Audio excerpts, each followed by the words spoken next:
If you can keep the right people down, you're going to be good. The guy I actually really want to talk about as well is Chris here from Curse Academy, because honestly, I don't love Mundo because he has no lane pressure. It gives you a free license to play literally any champion you want up there and excel in the lane.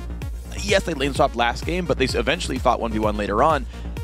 And if you're not playing anything reasonably offensive, you just get danced around. You saw Fizz get to crush people. Like, imagine he was playing Renekton. Fizz would lose that so hard. But it's not in the pool. He's blind picking Mundo, saying you can't do anything about it, and it fails. Here's the thing, too, is I don't think we'll see a Fizz come out again because Team 8 are on blue side. They usually first pick their champion for Cali Trolls when something is left up for him. But then on Curse Academy's side, when they, well, sorry, on red side for Team 8, they will last pick a counter pick for him. So right now, they're actually going to go get Slushie something. All right. Exactly what I expected there, because Makes they didn't put the Orianna ban in against Keen. He did lose his Ziggs there and said, all right, let's find an actual bully. But that did leave Nidalee up. I missed that. So Chris finally has a way to do something in lane, and this is good for Curse Academy. Yeah, they neglected the Nidalee ban on Curse Academy's side for the Nocturne. And they left that out. Actually, the Rise was banned away from Chris too, instead of the Mundo. So those are really his two champions that they expected him to play, but he does go back on the Nidalee here. Well, so Kha'Zix was potentially a concern. Of course, that was grabbed by St. Vicious, so two champions removed from Bo5's champ, but we haven't seen him play any other champion yet so far in the North American Challenger playoffs here. Lee Sin right now, his hover, and I want to know what else he can bring out for the team. I do still like Dodo's Nami, that's just fine. But I actually wonder if the Orianna might have been a mistake here. I was thinking the first pick Kha'Zix would be what they were going to go with. Or Nidalee. Like, Curse Academy, I think, played this exactly right by basically creating a situation where red side was the advantage. They put on 3 champions that were all highly prioritized in different lanes, meaning they got 2 of them, teammate got 1. The rest of these champions are uncontested. It doesn't make a huge amount of sense because they're trying to neglect it from Keen. They want him on something that he's not comfortable on.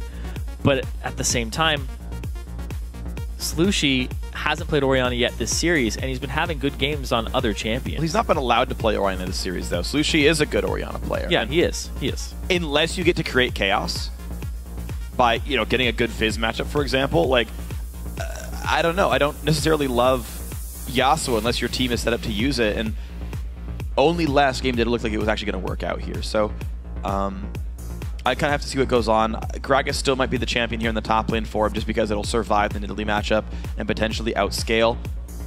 Curse Academy also making some interesting choices. They've switched their lanes up a little bit and are much more early game focused. Corki now in that AD carry role since they have an early game split push power in Chris's Nidalee. And I think this is what Curse Academy needs to just crush lanes early on, put teammate down, and prevent the comeback. And what is going to be the answer to this Nidalee in the top lane there from California Trolls? He's a Lee Sin. I don't know if it's a Lee Sin top lane for him. I don't think it's going to be. I think he's going to have to pull something else out here. You know, he may go back to Kayle. He may, I mean, he knows what he's playing it into. He may play the Fizz into it. Watch when it's actually like Keen Nidalee mid and we've all been trolled. And he goes AP Nidalee mid. You know, it can happen. It can happen. Oh, okay. Actually, I like this. I like this a lot. Malphite top here for Cali Trolls. The reason I like this is just the fact that you've got such darn good team fighting gauge. And really, what does Curse Academy even have that's good for team fighting? Like, you've got a hardcore split push for Nidalee, and you're just like, okay, we're going to dive your turret, and then teammate wins the game. It's the ball delivery. It's going to go right into multiple members, and if Slushie gets going enough on that Orianna, Shockwave, Dissonance, Command Attack, don't even need the Command Attack half the time, will kill Bunny Fufu if they straight up hit him with that, and he can't get the ultimate off in that time. So we now have the most disparate game I think we've seen this entire series. Teammate going hardcore for the team fight engage, and they hope to God that Kog'Maw can follow up on this because he is like the only damage of this entire lineup. Curse Academy very much do not want a 5-on-5. It's Keen roaming around on Cassidy, and Chris split pushing all day on Nidalee, and St. Vicious hopefully getting their lanes in a good spot. This is going to be a hectic one. Yeah, it's going to be all over the place here. It's going to rely on the positioning of Curse Academy before the team fights start. How do they start off? Do they start off clumped? No, it's not even team fight. Like, they're not going to be on the same screen together ever. That's the thing, though. If they do, they lose. Yeah, that's the positioning. Where does it start? Is it going to be just Nidalee up in the top lane, 1-4, 1-3-1? The entire game. You would hope so. If Chris groups up, I'm going to be really sad for Curse Academy. That's the thing. Or they prove me wrong. Yeah, it's going to be that situation where Curse did what Curse did today with Quas. Yeah. You just keep pushing that lane over and over again with the Nidalee, and if the person, your enemy, TPs out of there, you're like, all right, see ya. You know, I'm going to go get 2 turrets. Absolutely. That's worth it for me if my team disengages. Oh, we'll see if they can do it. Then Curse Academy backs against the wall, down 2-1. We're just moments away from getting into this game. So while we wait, tell us who you think is going to win online. Tweet at LOL Esports. Use either hashtag T8win or hashtag CAWin. Let us know who you think is going to win. Pull that up a little bit later on in the game. But we're going to have the players themselves also tell us who thinks is going to win by playing League of Legends. I think that's going to be the biggest tell there. Regardless of what you say on Twitter, they don't know what you're saying. Hey.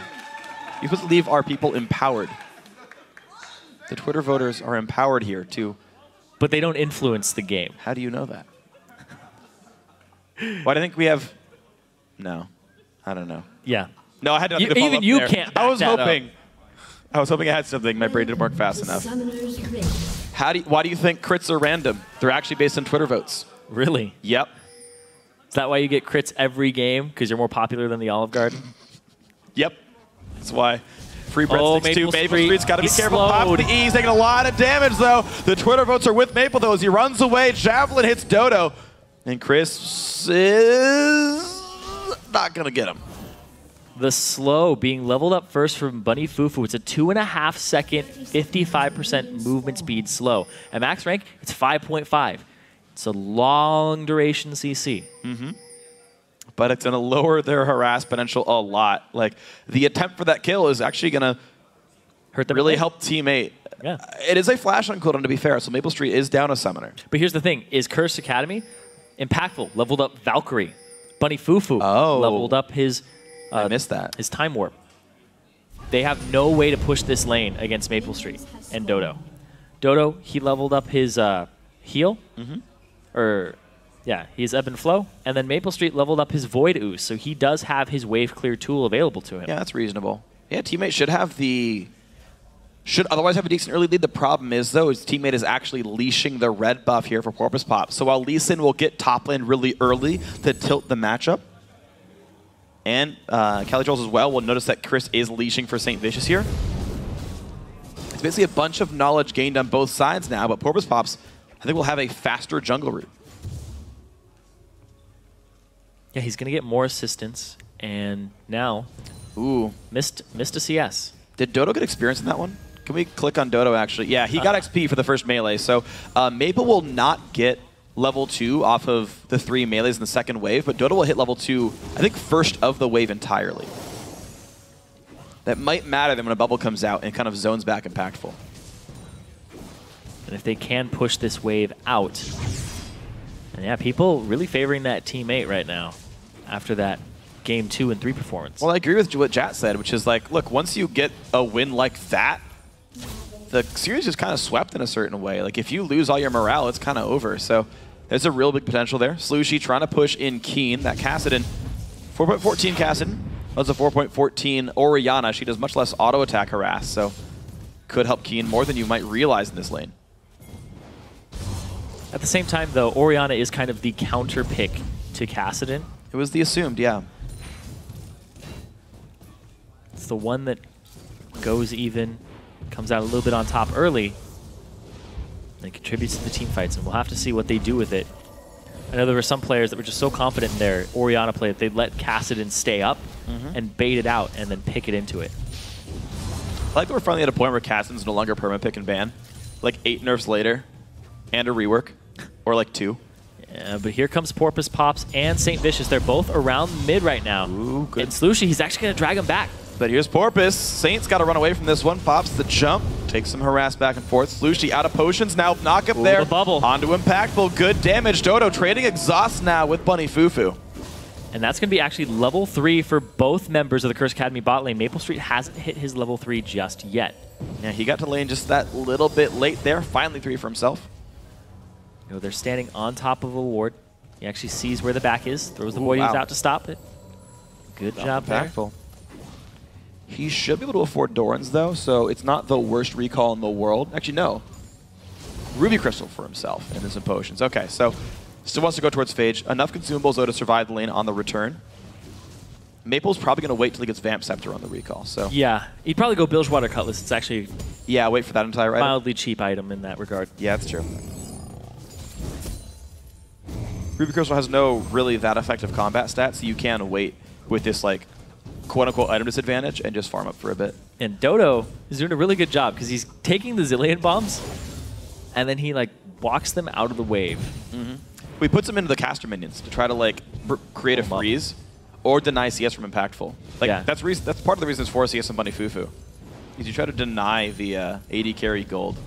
It's also helping the wave freeze and push towards him. So Bunny Fufu has to watch his bomb usage in this lane. And he's fast pushing it right now, and it is actually just going to be the Vamp Scepter for Maple Street here. Okay. Because he doesn't want to have to deal with the power spike that Impactful had, but it's just a Ruby Crystal for himself. Well, I like this, though, because it allows basically all the gold income to come through. Because Dodo upgraded it to Frostfang as well, so it's like this sort of nice way to cement your lead by being basically unharassable. Calitro's been smacking around Chris's Nidalee in the top lane.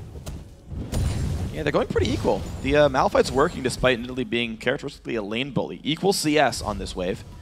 First recall goes to Chris. Calitrolls will do the same. I know for a long time that Malphite was really the only team fight-oriented top laner that Calitrolls played.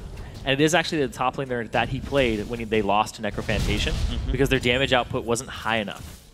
Yeah, and we've talked about that in Champ Select. This game is a lot about Maple Street.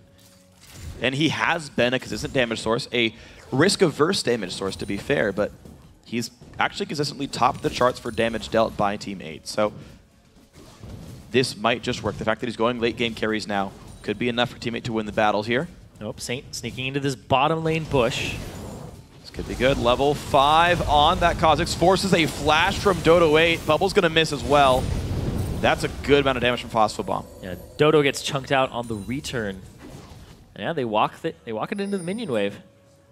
Oh, Porpoise is coming, though. Lee Sin waiting in the wings. He's actually walking around. He's trying to find where Saint is because he knows he's half HP and able to bully him around. And good wards from Saint, though. Stop that.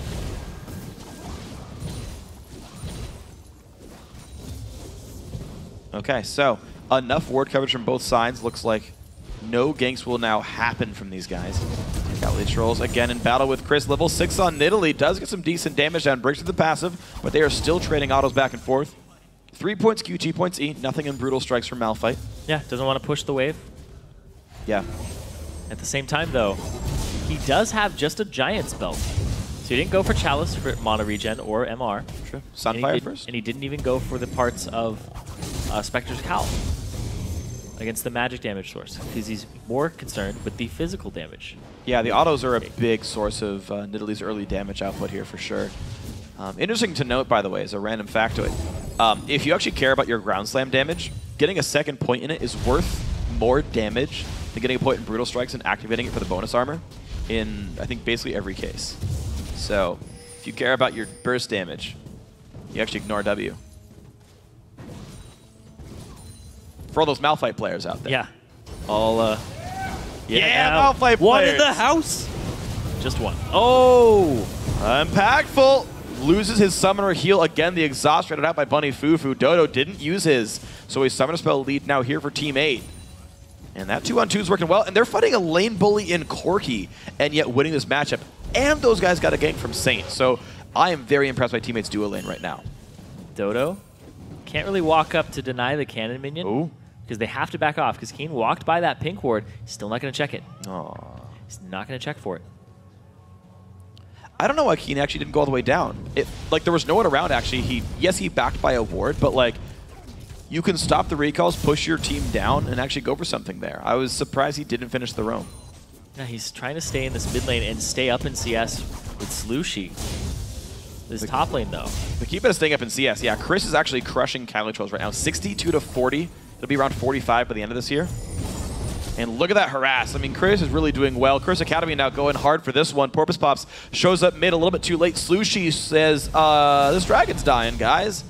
And Curse Academy off. They are already up 300 gold before it even starts, and they get Dragon as well. Curse Academy, this is good for them. They need to get ahead so that they can force split pushes and get away from team fights. Yeah, and the blue to be taken up here. And exactly, they need to force the split push. And they need that extra gold for themselves on Curse Academy side. Calitrol's TPing to the top lane.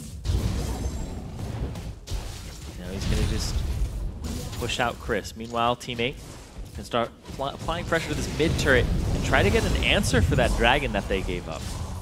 They're trying some good damage. Porpoisepop's making it happen, and yes, that will be mid turret going down. No surprise though. Orianna versus Kassadin matchup after all.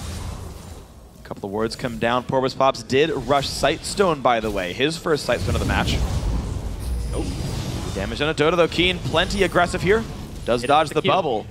That could have been 400 damage that bubble landed. It's not going to take the Q there. They left Maple Street in the bot lane again. Dodo, he roamed mid. It's the typical MO for teammate. Maple feels safe though. He's against a fairly low pressure lane. Sorry, low kill potential lane of Corki Zillion. There's harass, but not usually the fatal damage. And so Maple just farming, getting solo XP.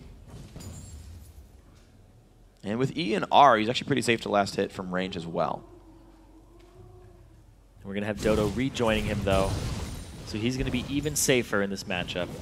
Impactful actually goes for the Sheen first and just sits on the parts of the phage, even though he started with the Ruby Crystal. I actually like that it's because better because the parts of Sheen don't feel good. Right. Like parts of phage are so reasonably useful. So it will be his best sort of arrangement of his gold, basically. It's the best he could go for here, and you can see he will get some decent damage harass onto Maple, who will be forced to use the Vamp Scepter and Nami to stay in this lane. But so far so good, honestly.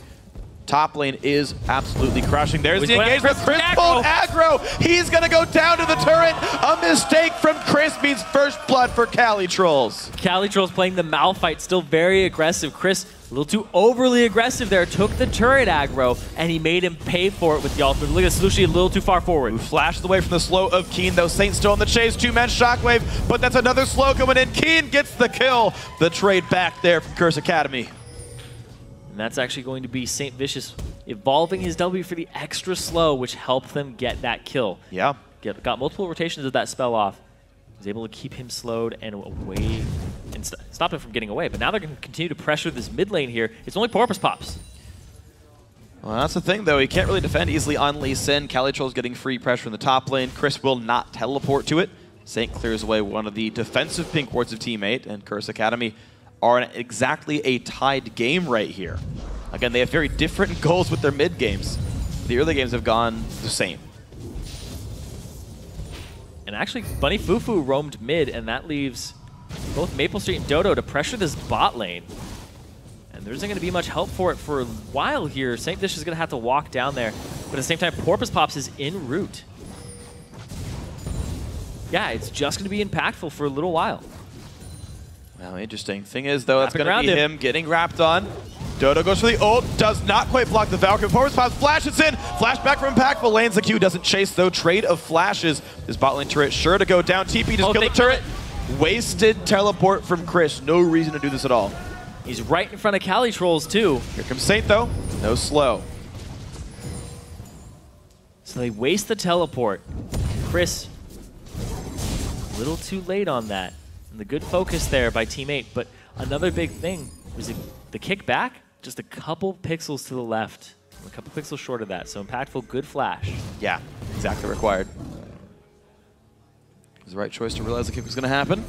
Chris still trying to make top lane work, but Calitrolls with a Sunfire now. Like, watch this fight here. Chris can't barely even break through the passive shield of Calitrolls as he gets burned to death very slowly. These long duration trades let Calitrolls get a second round of spells off, and Chris still loses health while this happens. He even laughs for it, he knows. But here comes Keen. That was good from Chris. Calitrolls does have the ulti. Does use it, but they had actually stopped chasing him by then. He's out of there. Wow, that turret is so low. It's gonna die at some point. So the point that he actually got Chris to overcommit to killing the turret was actually, Chris could have probably taken it out if it's been at that same HP. I think it's taken more since then, but they do end up killing it. But there is a collapse here. Yeah. So both advantaged lanes, both the Orianna vs. Kassadin and the Nidalee vs. Malphite, eventually do turn into turret kills. And that's the payoff for what are supposed to be good lanes here. Those have been equalized now. Kind of in a mid-game at this point, where Maple Street does have that Ruin King spike in. No Triforce yet from Impactful. Chris got to be careful. Kicked in. Calitrolls does not have ulti just yet. He's going to get slowed down. Good cripple there from Bo5. Red buff on as well for some decent damage. Chris does not have flash. Dodges the Q, but that's a 4-second slow from Seismic Shard. Chris is going down. Calitrolls gets the kill.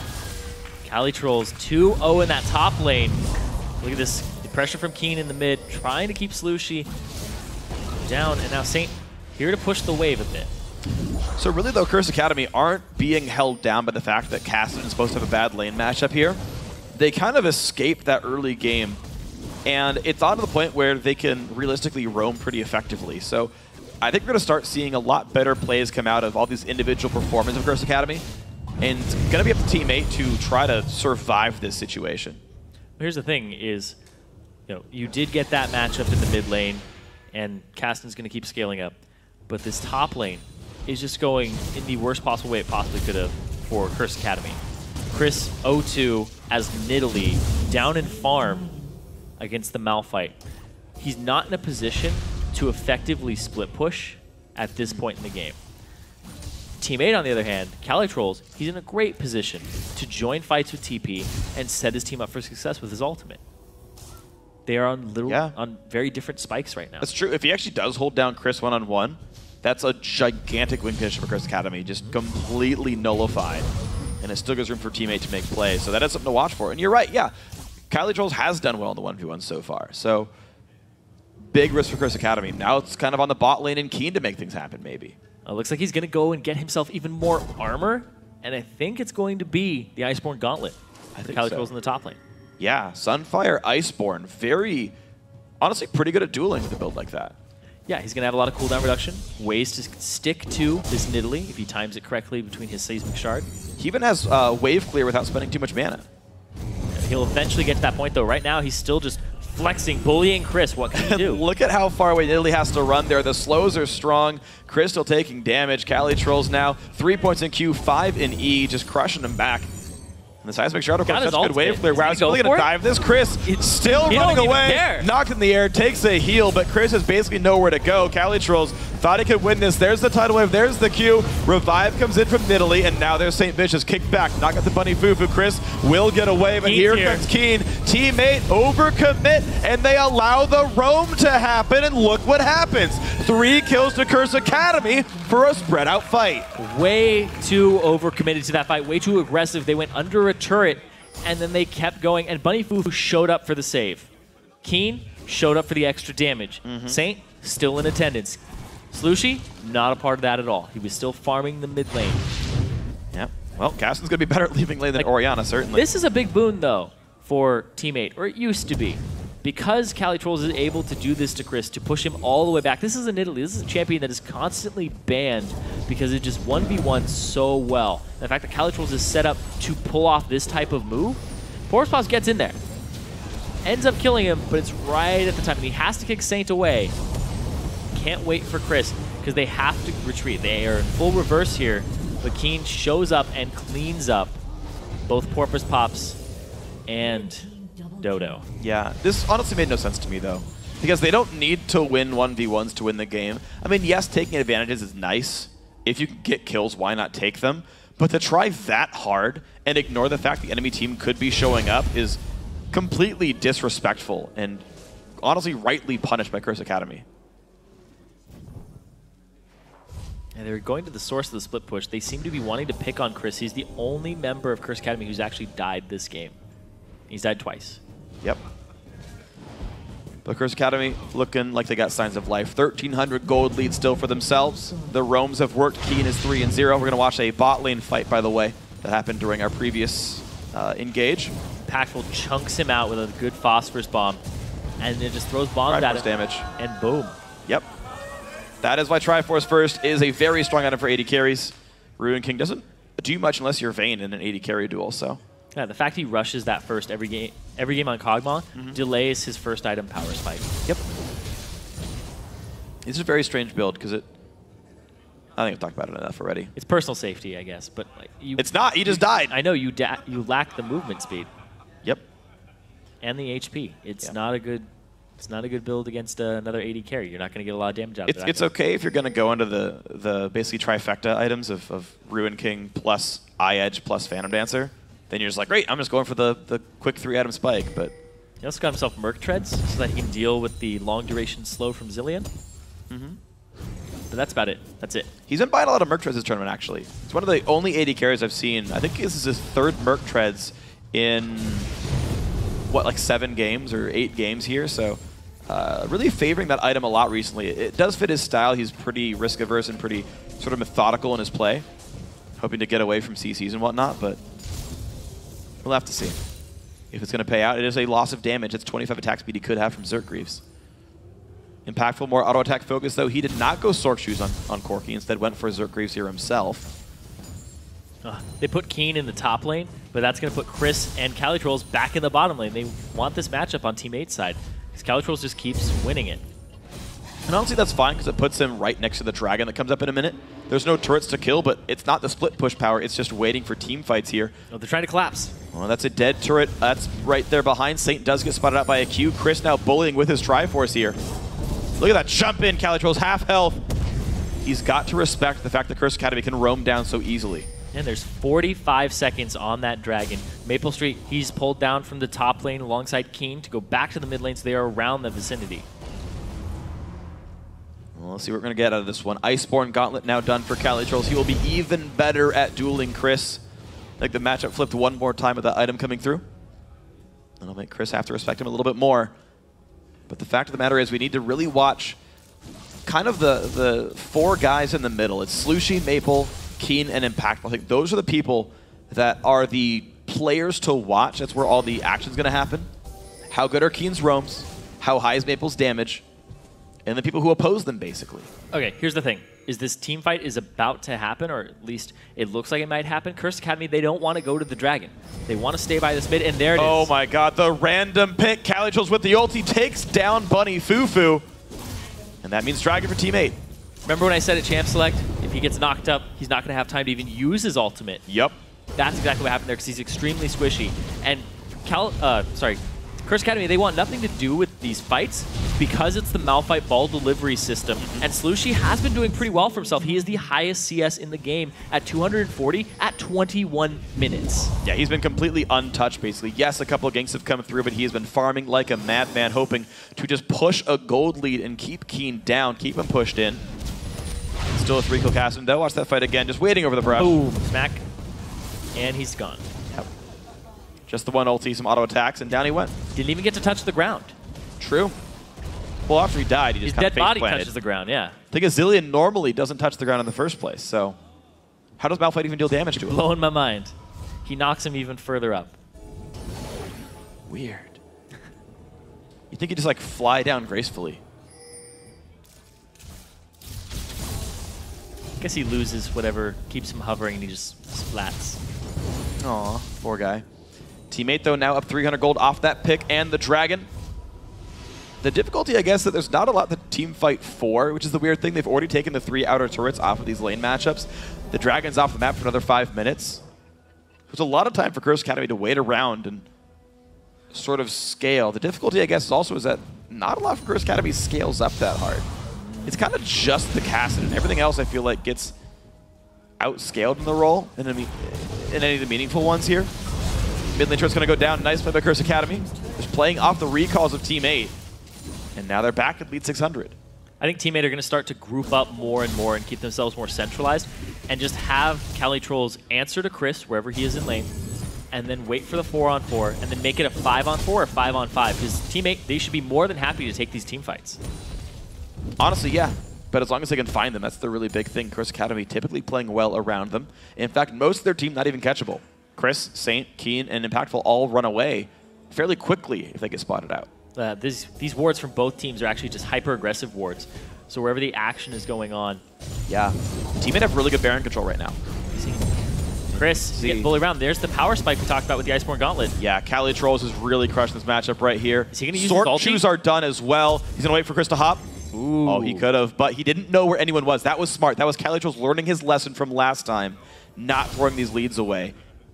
He's created more control for the map. He's going to get his own wards down now in the eastern jungle to keep creating pressure, pulling Curse Academy away from Baron and allowing them to take it later, happening right now. They're going straight for it. He does have his teleport. He hasn't actually shown himself in a bit. There he goes. He shows himself down bottom. Chris is actually going to try to answer it. It's going down so fast, though. No Curse Academy are checking late. This Baron at 1/3 health. Here comes St. Vision. Ward of the Wall says, oh crap, are they on Baron right now? But he's got no wards. He's got to check blind. It's right there. Reveals it. Jumps in. St. Vision gets the Baron from Team 8. He revives. He tries to run away. A bubble says no, but that was worth it. And they also get the TP from California Trolls. He is a part of this fight now, and they're going to start pushing wherever they can because they just gave up the Baron there. Saint had no ward. He had to check it with his W. That's why you evolve it. Got the vision, jumps in, sticks around. Yeah. The question is, what can Team 8 take? Their health bars are a bit low, but they had a little bit of time of 5v4, and they do nothing. They had a 5v3 available in the mid lane, actually. Chris was still bot. And we're going to see that again. He has to wait for Bunny to get the range, so he's like, screw it, I'll do it myself. Jumps in, gets knocked up, but it gets it right after Porpoise pops. Early smite by Porpoise. Slightly early, just fractions of a second. Saint's hitting smites. It's definitely a different Saint. Teammate's screwed. Oh. He's unlocked his real power. It's not even his final form. Now he's got an Evo left in 2 levels. Yep. No Rengar, though. Darn. At the same time, though, that is huge for Curse Academy, exactly what they needed, because they didn't fight a team fight right afterwards either, because that could have been catastrophic if they continued to press the issue. Saint basically said, you know what, we've got to cut our losses, but look at this. Keen fighting Cali Trolls, but everybody else who's tried, they've lost, but Slushy's here too. Try. All right, there we go. Doesn't go for it. Nope. Slushy doesn't even show himself, but meanwhile, mid lane's being pushed down because Slushy is not in attendance, and they don't have the wave clear here. I like this, though. It's basically a 1-3-1. Curse Academy not grouping up. Oh, they're going around Maple. Maple's now really screwed. He got split off by Chris right here. That is the damage coming through. Chris will have to get revived, I think. No, Saint pulls aggro. There it is. Wasn't quite enough damage. But hey. Very close. Probably the right choice for Bunny Fufu here. Better safe than sorry.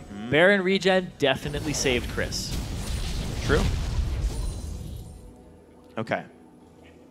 Curse Academy doing the right thing, though. Cast and split push. He is really hard to hold down. It's been long enough in the game now that he is 16, so he can't be caught by any of these 1v1s of teammate. I don't think any single person can dual Cassidy and make him die here. The Nidalee split push from Chris. Going for the build we saw Quas do, actually. The Bloodthirster second. He's going to be good at killing turrets and, honestly, really hard to kill. Yeah, the big thing, too, is that Nidalee's Q in Cougar form has an AD ratio on it. Yep. About 100%, and then it increases as they get lower and lower, up to about a 333% AD ratio on the execute. So, and it's magic damage, too. So you do physical damage with your auto attacks, you change over, and then you do magic damage on top of everything. So it's really hard to itemize against it. Because your AD basically becomes magic damage. It converts it, much like Poppy Q does the same thing here. We're going to see Curse Academy make their way top lane. They say, you know what, I think we've got enough time, even though we are grouping for this turret can fall rapidly. Baron buff, only 1 minute left, but it's turret number 4 here for Curse Academy. The first tier 2 of the game for them. And out goes the minion wave. There's no response here. Cali Trolls doesn't have his teleport up. Porpoise Pops was going towards the dragon. They give up that turret for free. Wow, so Chris, looks like he's the dominant force again. That BF sword helping him quite a bit. Keen looks for Porpoise Pops. Level 12 on this Lee Sin. Kicks him back in. Doesn't do much, though. King can just hop back out. No problem. No questions asked. And Palpy has the kill. There's the engage. They find 1. Chris in the mix. Maple, good flash away. Stays alive against Saint. The shockwave on the 2. They're still trading back. Zillion revive, though. Can Calitrolls win this fight? Saint is back up. Chris being chased away. Saint with the resets. Will kill Dodo. No, he won't. Slushy keeps him alive. That's actually a fight won by Team 8. They end up getting the separate there. Cali Trolls with the ultimate keeps casting up, and they're going to get this dragon off of that, or at least attempt it. They're certainly going to try. Their jungler will revive first, and I don't really think Curse Academy can stop them here. It's just Chris and Bunny Fufu. No easy stealing abilities in Team 8. Well, they found a team fight, and look what happened. I think the team fight kind of found them. It did, but that's still a concern. Yeah, Porpoise Pop's extremely out-leveled here. Tries to go for the Insect onto Keen. Goes back in, but Cali over the wall, hits 3, and then two of them get knocked up, and they blow up Keen, and he can't Rift Walk away. Slushy shows up in the nick of time to keep Maple Street alive just a little bit longer. Now, Cali Trolls zones Chris, but Fufu out of this fight. Keeps them away. Just a little bit of help. Oh, he whipped the auto. He moved. St. Vicious. Animation canceled. Too early. He would have gotten that kill. Gotten the dangerous game. Maybe gotten out. Slushy carried that fight, though. He one-shot Corki from like 2/3 health. Yes. And also the fact that they were able to get Keen off the field very quickly and not have that slippery cast in outside on the outskirts of the fight. Coming back in and weaving. Well, look at Keen's build. It's full greedy. He went Roa right into Death Cap. If he had a Zonias, he was fine there. And you're seeing him pay for it there. So maybe a way in for Team 8. I mean, Curse Academy keeps... He would have been fine with the Zonias if he had popped it before Cali Trolls even used the ultimate from Fog of War. Yeah. But even armor would help him take a little bit less damage. I don't know. Maybe I'm wrong on that one, but it's still like the thematics of his build says you're very one-shottable. When all you've got to do is split, not get caught. There's a shockwave, so he's got to be careful. Jumps over the wall. Keen is just fine. Porpoise Pops lands the Q. Teleport in from Chris, because why not? Because he's done split pushing his Nidalee. He's going to go do something else now. Group up for the fight. Keen will rejoin the team. It looks like they want this mid lane siege. Problem is, Curse Academy, they have no good way to win the game, to end the game. Yeah, their win condition is kind of snuffed out by this Malphite, because Cali Trolls can duel Chris in no, Dodo's got to be careful. Oh, he got the great bubble. Tidal Wave, great bubble. They force the revive onto Keen. Out goes Impactful. Cali Trolls trying to create some pressure. Ulti already used, though. Zillion gets out. A lot of flashes lost by Curse Academy.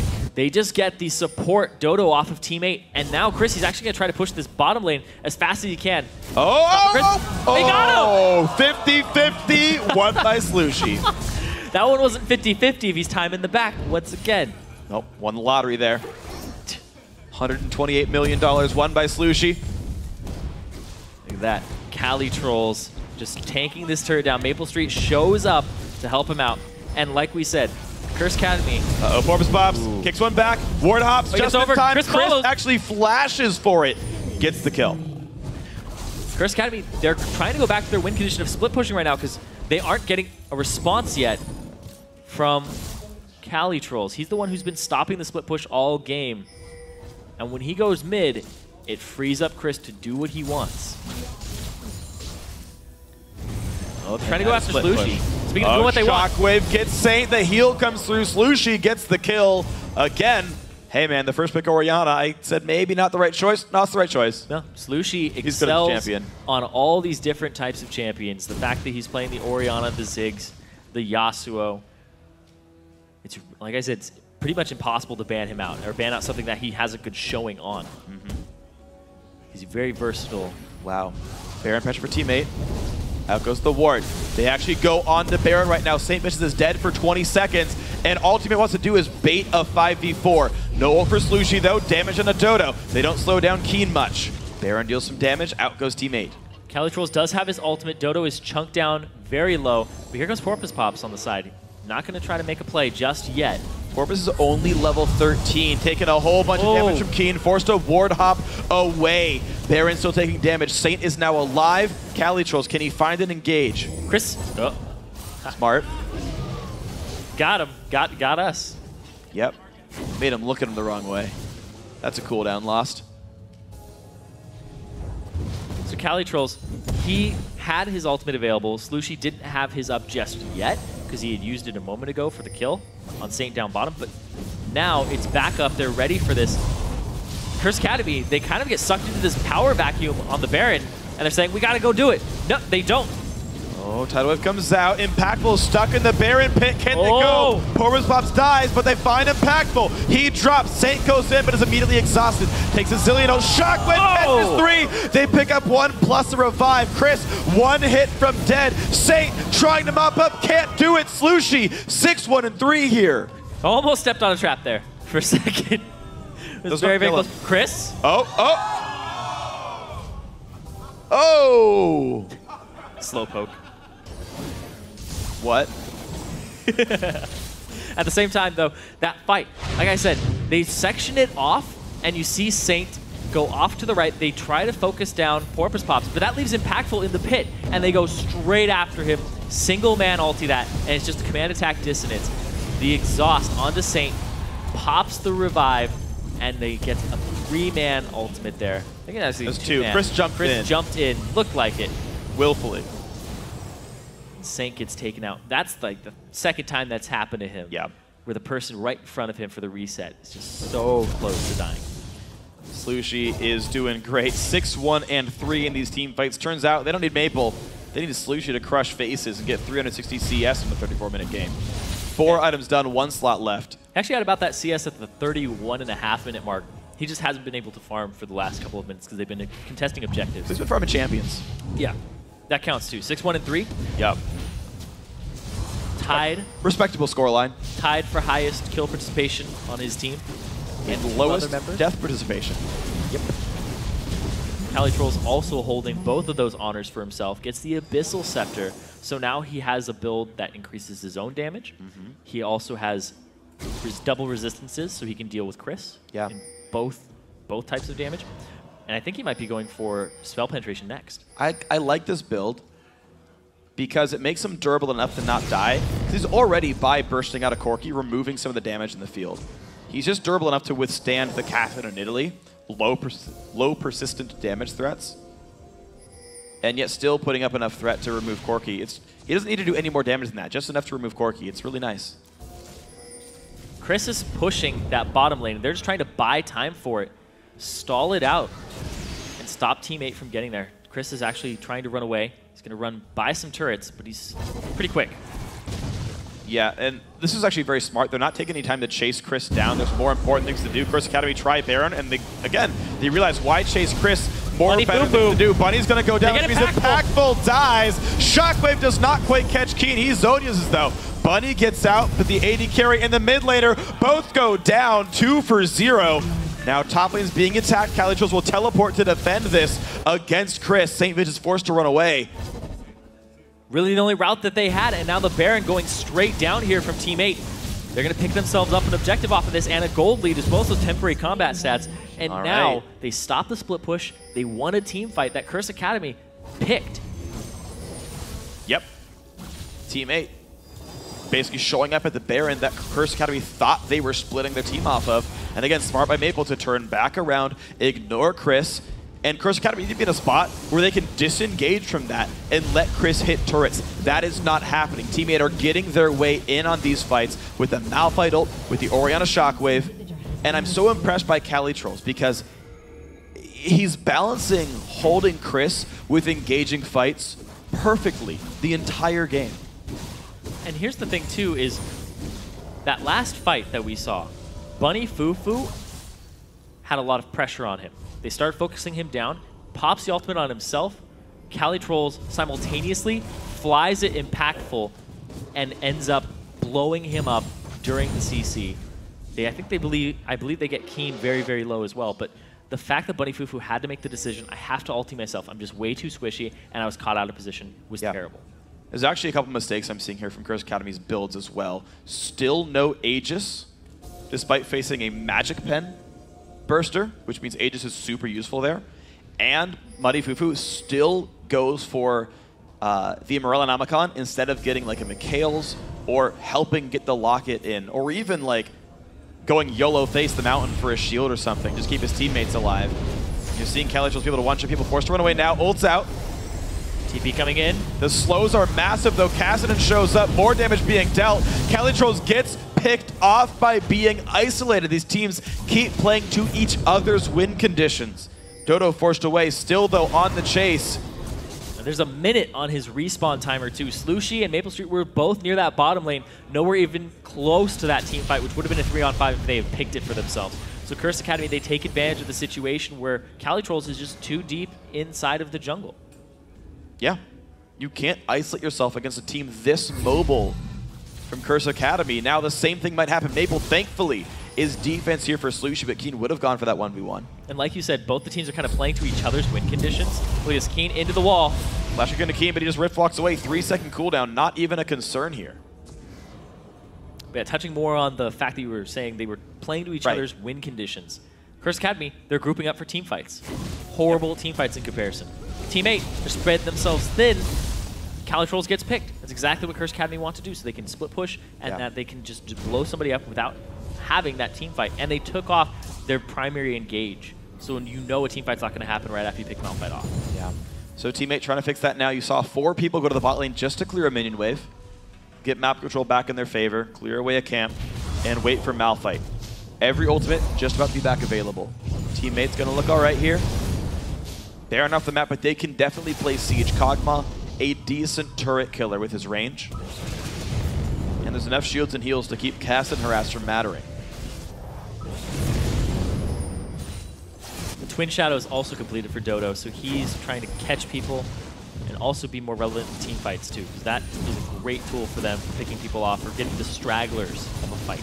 Yeah, look at that. Maple from the long range. Turret goes down and basically nothing flat. Yeah, Cali Trolls has to back to deal with Chris again. This is a Frozen Mallet build too. Leandri's Torment comes out though, with basically no meaningful magic resistance on Chris. Teammate, I think, are well equipped for this. Keen's got to be careful. Impactful runs away. Tidal Wave comes in. Nothing picked up. Doesn't hit anybody, and Chris is being forced away by Cali Trolls slowly but surely. Just a duel back and forth. Siege in the 4-man in the bot lane here without the primary engage tool. All right, damage in a solution though. Curse Academy white just might want this 4v4. Without Malphite, they might just win. Shotgun catches Keen, and he gets blown up. No revive from Bunny, and here's the teleport in from Cali Trolls, meaning they can cement this right now. Bunch of minions in the mid lane already pushing in towards the Nexus. He's got flash. Here's and the push forward. Will he go in? Flashes. Q's Bunny. He's in range. Gets some. Damage comes out. Does not force the revive though. Just a flash and a heal. Maybe a waste of cooldowns, but that is an inhibitor going down. Flash away from Dodo. Mid and hip goes back down. Teammate in a 5v4 with Cassidy dead for half a minute. But there's no important cooldowns left for teammate. They've got to back out. 2 inhibitors for themselves. Chris didn't have teleport. He can't even show up to that fight, and he doesn't want to. He wants to continue to split push, but he just cleared the wave. And hey, look at this. Malphite is already back to deal with it. Perfect by Cali Trolls. Minions go down. Team stays safe. Dragon becomes more gold, and both those inhibs just died, meaning teammate can get a free Baron while the minions push the base. They have a lot of things going for them here in this final game for them. If they end up winning it, they could take the series 3-1. And just talking about this and what it means for the LCS, the bottom LCS teams, and who they're going to pick. Because Coast won Summer Series 1 and 2, but they ended up getting 3rd place in the playoffs. Yeah. Team 8, they didn't even participate in Summer 1 because they had a bad pick ban phase, and they lost in the round of 20. Yep. Summer Series 2, they ended up making it to, I believe, around 3rd place. Yep. And now they're going to be 1st place here. You basically have to look at these teams, digest them, and be like, what does our composition, how do our players hold up against these players, and what is this team's strength, and does it counter my team's strengths? Something to consider for sure. For now, they're going to toss and steal a G, preparing for themselves, but one of them is going to have to prepare for one of these challenger teams afterwards. We'll see if it's going to be Teammate or Curse Academy. The Academy only down 5K. At this stage of the game, not that big of a deal. Maybe they can hold on, but Teammate playing with a purpose, grouping up.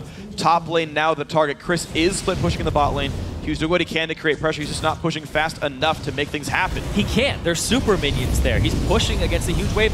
Ian goes in. Zonya stops the tidal wave. Impactful taking damage, but Cali Trolls is already ulted. Takes the Zillion revive, and they jump in. Porpoise Pops will be going down. Shockwave grabs Saint. Keen goes back in. They're trying to clutch this one, but Maple Street kiting away does go down. Now Chris on the push. He's going to take out Dodo, and that is an ace for Curse Academy. That's exactly what they needed. They can't really push too much off of this. They might be able to get the Baron, but they have to defend their base from these super minions. Chris, he's going to go back to split pushing, and I think, yeah, they'll most likely get the Baron off of this if they can keep the minion waves out of their base. That Gonna be a bit tricky. A huge team fight for Curse Academy there. They ended up having Chris show up a little bit late, but it was exactly what they needed because teammate went too hard again. We're going to take another look at him. Keen goes in, slows, keeps them grouped, and look at that. 4 members of teammate aren't doing damage right now. Meanwhile, Calitrolls, he's getting chunked down. Keen already has Zillion ultimate on him, but it didn't really matter. It goes back in, blows up that backline, and then they're able to close that distance because Calitrolls, he just didn't have the DPS of his team during his ultimate, after his ultimate, for a very long time. Yeah. He dove in by himself onto Impactful, who had finished a Spectre's Cowl at that point. Plus the Bloodthirster shield and lifesteal means Malphite can no longer one-shot the Corki. He'd been doing it all throughout the mid-game, but that will no longer exist unless he went for DFG or a Death Cap instead of Liandry's. His time to threaten the backline has finally ended here. So Calitrolls has to realize this teammate needed maybe a little bit of a new game plan. Or you pull in the Shockwave alongside it. You have Slushy help you with this one. Yeah, and Keen did a perfect bait there onto the team. He came in from the side, used his Force Pulse, Zonia'd. Then he's able to get out of it and then re-engage it by wrapping around. He also got the Bunny Fufu ultimate as if he was going to die there instead of Zonia'ing, but it ended up working out for him. He didn't have any use for it, but not a lot of members of Curse Academy would have made use of it either. It's true. Only one guy even died in the first place, so not that big of a deal. Curse Academy playing defense, though. I can't believe, though, they just held a push against double dead inhibitors. Like, teammate didn't even have to dive that. Like, keep in mind, when 2 inhibs are dead, you sit top lane, you're like, 2 of you defend your Nexus. When you defend, we'll 5v4 whoever the hell we want, and you'll lose the game. Impatient by teammate, spread themselves out, didn't make the dives happen, didn't pick the same targets, and it was Curse Academy getting to play the kind of fight they wanted. Yeah, and exactly. And Chris, he didn't TP until way later. He wasn't a factor in that fight for the most part of it. It was essentially a 4-on-5 plus a turret. And just the zoning, Calitrolls went too hard, and he didn't have a ball on him either for a backline Shockwave. Like, he can threaten the backline if he has the Command Protect on him. But Curse Academy is doing a really good job of splitting their forces. Yeah, exactly. You're seeing one-man ultis by people who don't get killed by that ult anymore. Keen playing great 6-6 and 5 on Kassadin, finally recovering now by the end game. Impactful, very defensive in his build for good reason. Banshee's Veil now on top of that Bloodthirster. Bunny Fufu, same story. He has himself a Banshee's Veil. He's been too squishy. He's recognized that. He also has the Seraph's Embrace. Yeah, finally upgraded off that tier, so another shield there for him. And I think the timing of teammates' comp might have run out. They have to play these fights so much more differently. The cool thing for teammate, though, is Maple Street is going to be doubly more effective than Impactful. The 2 reasons being, one, it's Kog'Maw instead of Corki. The other being that Impactful had to build so defensively. It gives room for Maple to just deal so much damage. His build is more efficient. So teammate can pull back and say, let's play Protect the Cog, peel back the Kassadin, and Maple can now be the carry of this team. He's really relying on his Bioarcane Barrage here for the damage because he has a more attack speed oriented build. He doesn't have his Infinity Edge yet, and he doesn't look like he's going to actually get a Last Whisper at all, which isn't a big deal. That's fine, yeah. Who's got armor on that team? Exactly. Nobody has it, so it's fine. So he's going for the Phantom Dancer in place of that. Yep. And that could just work out for him. So teammate, can they play Protect the Cog, or can they get the random picks? Like, that is still a chance, right? There's the X factor of somebody can get one shot on Curse Academy. If you don't zone use it, if you don't revive against it. Here's the thing, though, is if you look at the CS, there's 160 more for Impactful than Maple Street. Yeah. Maple Street has not been doing a whole lot this game in terms of farming, and it shows in his items. Impactful is full build. Maple Street, he still has 2 half items to go. Yeah. Even a little bit more than that. I'd say an entire item and maybe a half on top of it. I don't think he needs the Banshees. He's basically, let me check the money actually. He's 1,500 gold away from the eye edge power spike, which is all he needs. If I'm teammate, actually, if I'm realizing this, you wait that 4 minutes, you give Maple all the waves, and you try a little bit later. But they're going to try right now. Keen goes in, but you can see he walks right back out with the Kassadin speed. He really can't be pinned down. Spooky Ghost come out. Impactful wants something. Good rockets. Dodo, half HP. Saint is off on the side, trying to look for the flank here.